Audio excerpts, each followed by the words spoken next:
ating pinag-uusapan tungkol sa Senado ng Pilipinas. Yes, and Alex, bago natin ipagpatuloy ang ating talakayan, nakatanggap lang tayo ng feedback galing sa ating mga viewers, and I'd like to run them through. Okay, ang unang feedback ay nanggaling kay Mike Santos ng Taguig. Sabi niya, tama pong sinabi ni former Senator Rene Sagisag na dapat hindi na nag-aartista ang mga celebrity na uupo sa government office. Ito namang isa ay galing kay Ramon Gutierrez ng Pasay. Hindi ba pwedeng gawan ng batas yan na bawal mag-artista ang mga nakaupo sa opisina ng pamahalaan? And of course, last but not the least, from Mariel Osamis ng Bicol, ang daming bills pala na dapat pag-aralan ng mga legislators natin. Nakapagtataka bakit iilang bills lang ang tinututukan. Ayan, ako talaga naman. Sa dami ng bills po, Mr. Senator, sino po ba o sino-sino po ba nagdidesisyon kung ano yung bills na uunahin? Well, it's essentially the task of the leadership sa either chamber. Pero isang problema, nababasa ko doon, ang quorum, laging problema daw sa the bigger house. Hindi problema sa amin, sa better house. Yun nga, I would like to see them take their jobs more seriously. Kaya, yun nga, kami ni Manong Ernie lang yata ang perfect ang attendance noong panahon namin. At siya siguro mas masipag sa mga committee hearings. Kasi kung talagang para sideline lang yun, walang mangyayari. If they will attend more seriously, maybe we'll have better laws and a better nation. Senator, hindi po ba kaya pwedeng i-consider yan as one of the qualifications of being a member of the House or the Senate? Kung kunyari kung gustong tumakbo, hindi ba dapat parang isali yun sa qualifications? And dapat, physically present all the time? Dahil, of course, kung may sakit, although we were not always feeling well, but we saw to it na we attended. Pero, mahirap siguro yun dahil pag naupo na ron, inilagay ng taong bayan yan, and it would be very difficult for the membership na parang batang club ka na rin Kaya yung choice should be done at this stage. Suruin na nila kung anong mga record ng mga taon to. Pero once seated, it's not easy to expel a barkada ngayon pag nababasa. Dahil lang, imagine, we were working so hard in our time. Ang sweldo namin, 14,612.50. Yun ang take home, binibigay ko kay Commander. Pero hindi ko alam ngayon, meron 24th month nag-umpisa raw yan, tradition daw yan. Definitely not in our time. Merienda lang namin, sunflower biscuits. Wow! So, Congressman Erin, according to our guest from the Better House, meron ba kayong house rules para mataas ang attendance at may quorum? Sabihin ko naman, hindi lang better house Kami, we will say that we also are the better house. The better house rules naman with regard to quorum. At naalala ko nga, when I was a first-term congressman, isa sa mga nire-raise ko nga yan. Bakit nakalagay sa rules? Ang session ng House of Representatives mula Monday hanggang Huwebes. Pero kinumpress nga yung para isama sa Miyerkules.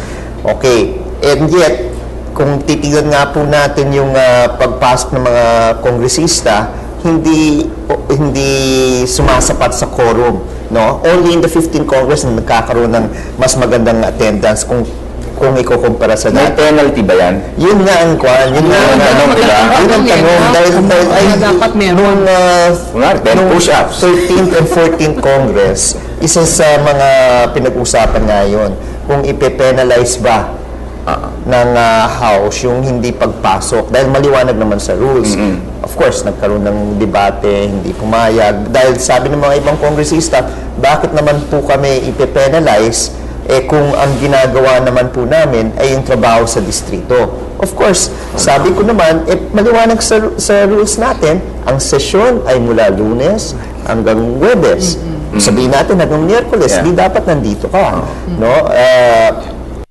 Nagsusweldo sa atin, taong bayan.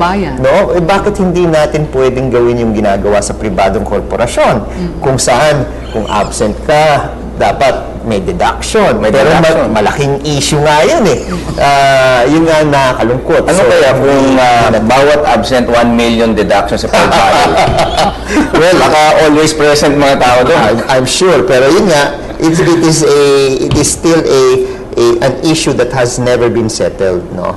How do we address yung usapin tungkol sa quorum? Dahil talagang kailangan sineseryoso yung trabaho. So it's still a problem. It's still a right now. problem. But sorry, go No, ahead. although, like I said, during the 15th Congress, kung ikukumpara sa 14th and 13th, mas maganda po yung attendance ngayon. Ayun. Ang nagiging problema lang nga, dito pag after a long break, no, tamad pumasok pa.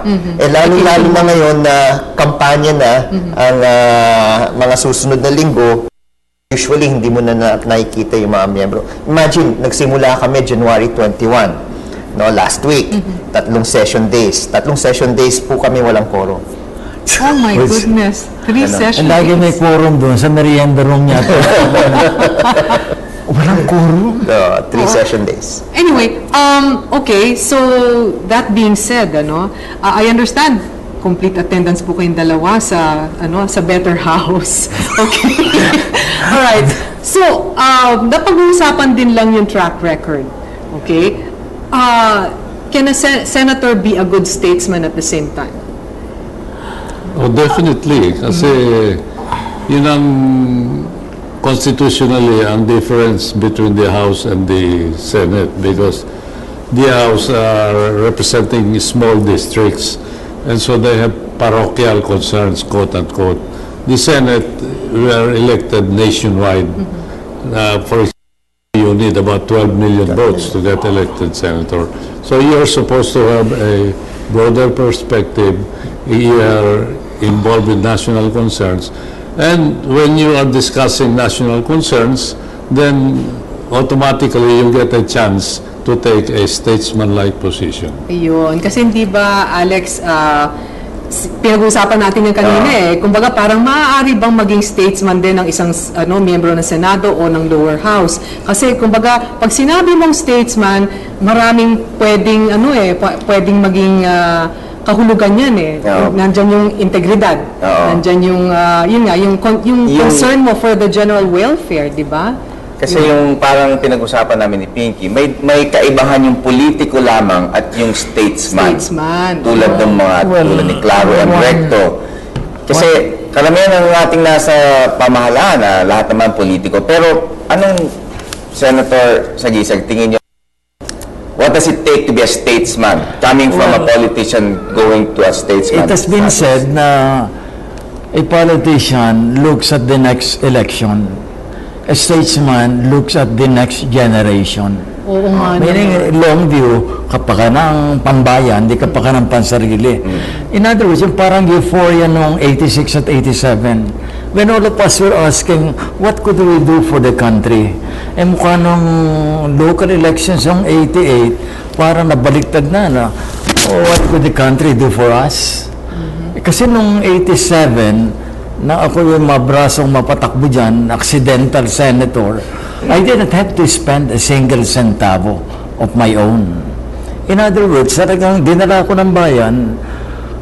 Today, mukhang ang mga botante, iba na ang perspective. Talagang Discerning. mula nung 1988, kami hanggang kabataang barangay daw, lahat ng kapilyuhan ng matatanda, ginagawa na sa SK. at the lowest level. Just to add to what Senator Maceda and Senator Sagisag had mentioned, yung House rin naman pwedeng maging statesman. No? Hindi lang limited sa Senado rin Of yan. course.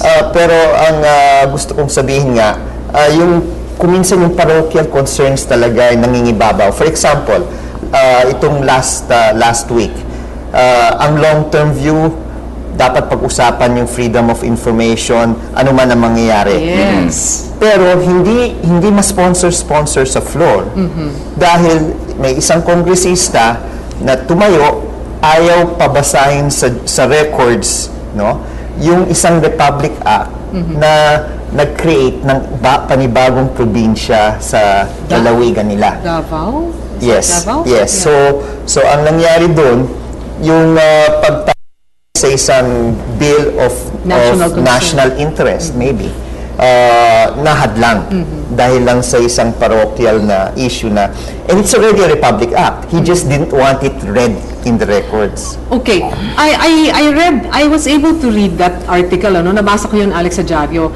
At ang sinasaad dun sa artikulo na yon, sabi nung sumulat na apparently hindi rin nila maipilit na i-discuss yung Freedom of Information Bill kasi nakakalendar talaga. Yes. As in, hindi mo ba, Mr. Congressman, pwedeng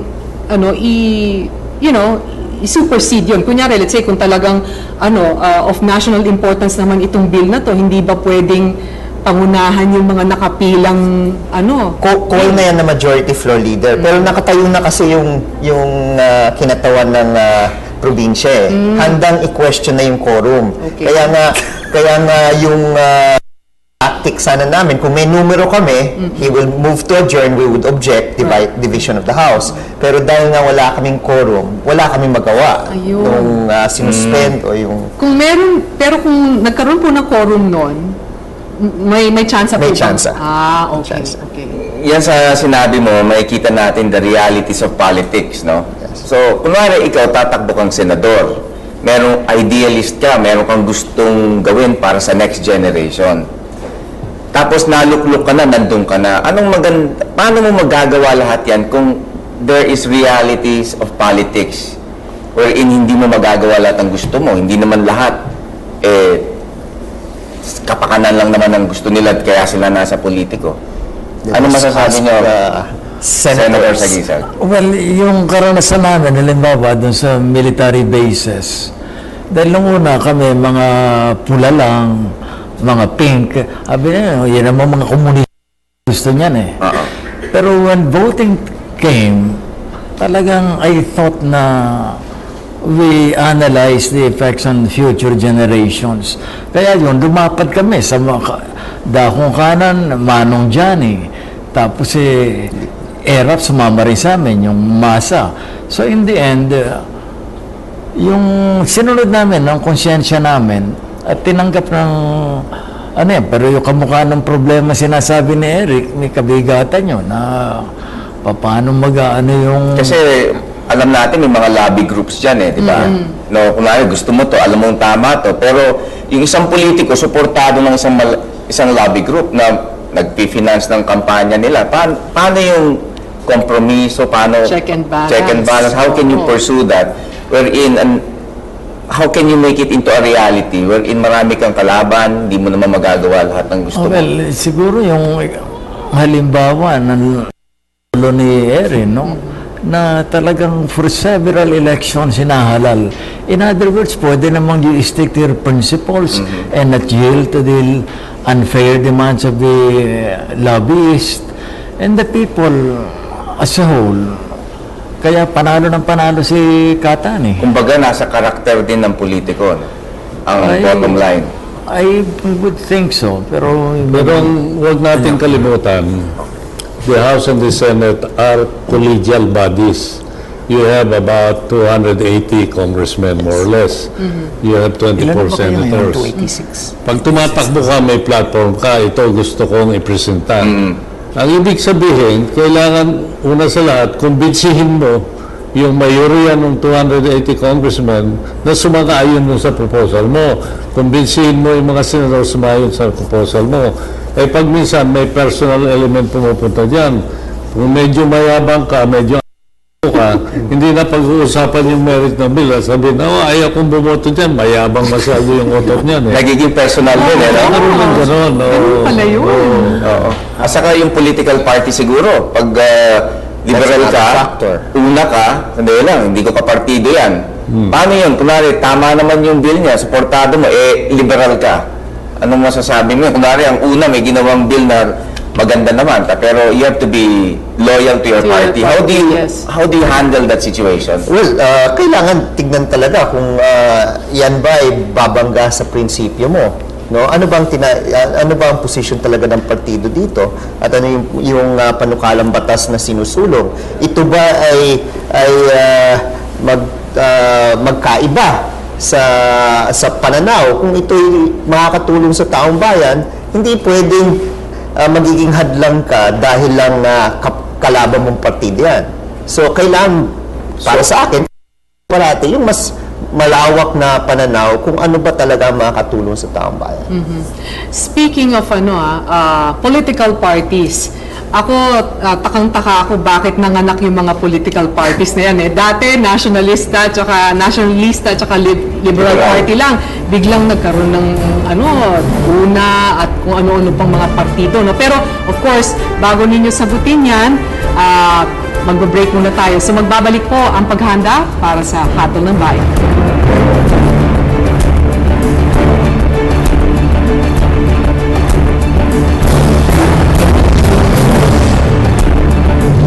May 1, 1934, ipinasa ng Senado ang pagtanggap sa Tidings-McDuffie Law na nagbigay daan sa pagbuo ng 1935 Philippine Constitution. September 16, 1991, ipinawalang bisa ng Senado ang Mutual Treaty o ang RP-US Military Bases Agreement. May 25, 1999, ipinasa ng Senado ang RP-US Visiting Forces Agreement. Mula 1947, may 39 na pandaigdigang kasunduan ukol sa karapatang pantao ang pinagtibay ng Senado.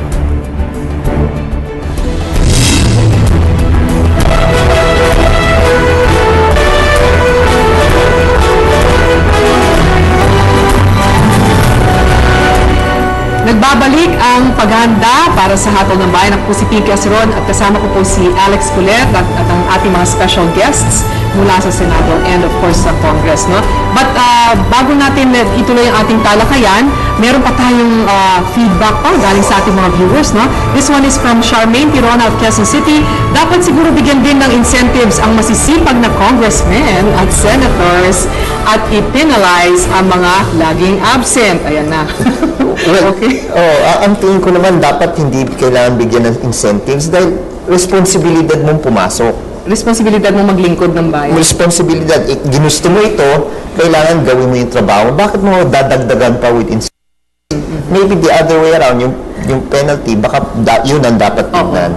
No? Because para sa akin, trabaho mo ito, hindi na kailangan mo Right. i-incentive. At isa pa, no? Ano-ano ang mga personal na issues sa Senado at Congress bukod sa attitude problems from Margie Flores of Antipolo? Meron po ba sa inyong gustong sumagot nun? Well, sa House, kailangan i-consider rin kung ano yung parochial concerns, no? So dahil you're accountable to your own district, kailangan alam mo kung anong posisyon ng distrito mo sa mga maselan ng issue at kung may epekto rin po yan sa susunod na halalan. So outside of maybe attitude, personality, you have to alam mo yung pulso ng distrito mo dahil syempre ayaw mo naman maging one-term Of congressman. course. You want to continue to serve. So That's importante right. yan. Oo. Okay, so magbalik tayo sa ating pinag-uusapan kanina tungkol sa mga partido. Kasi 'di ba nag-umpisa tayo sa bi-party. Two-party system. Two-party system, system. no? Oo, two-party system where you had the liberal and the nationalista parties.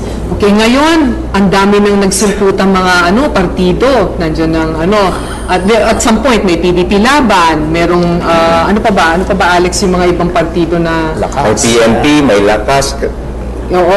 MPC. Yes. at Well, ang sagot dyan, dahil ditong ating present constitution, tinakda ang multi-party system. Ang dahilan kasi nung una, akala nila mapapasa yung proposal for a parliamentary system.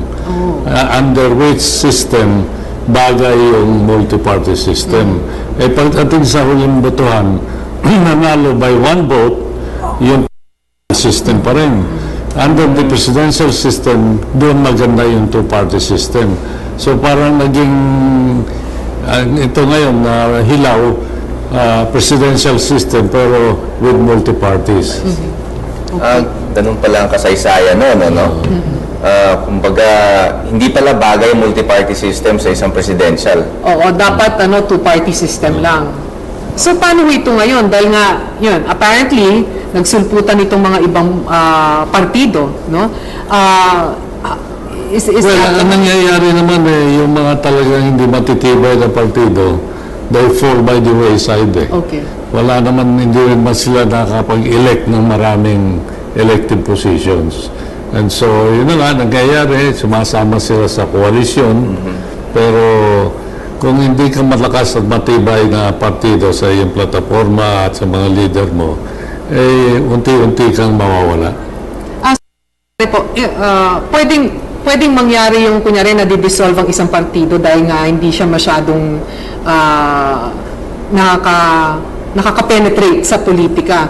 Tapos ina-absorb na lang ng ibang major parties yung maaaring ma-dissolve, maaaring hindi ma-dissolve, pero kung hindi makapagtayo, halimbawa, presidential election, hindi ka makapagtayo ng presidential candidate, so, hindi ka kasali. Kung non-presidential election, na hindi ka makapagtayo na a complete Senate slate of 12, di parang you become a secondary player lang. Right. Anyway, sige, go Isa ahead. pang gusto ko sanang pag-usapan natin dito.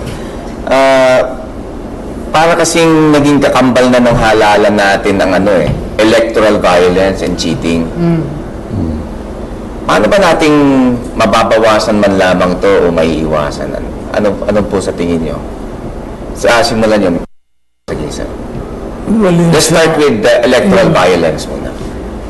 there are fewer places now that are identified with kasi may legendary nung araw sa ganung lugar, talagang election day, and even before, katakot-takot.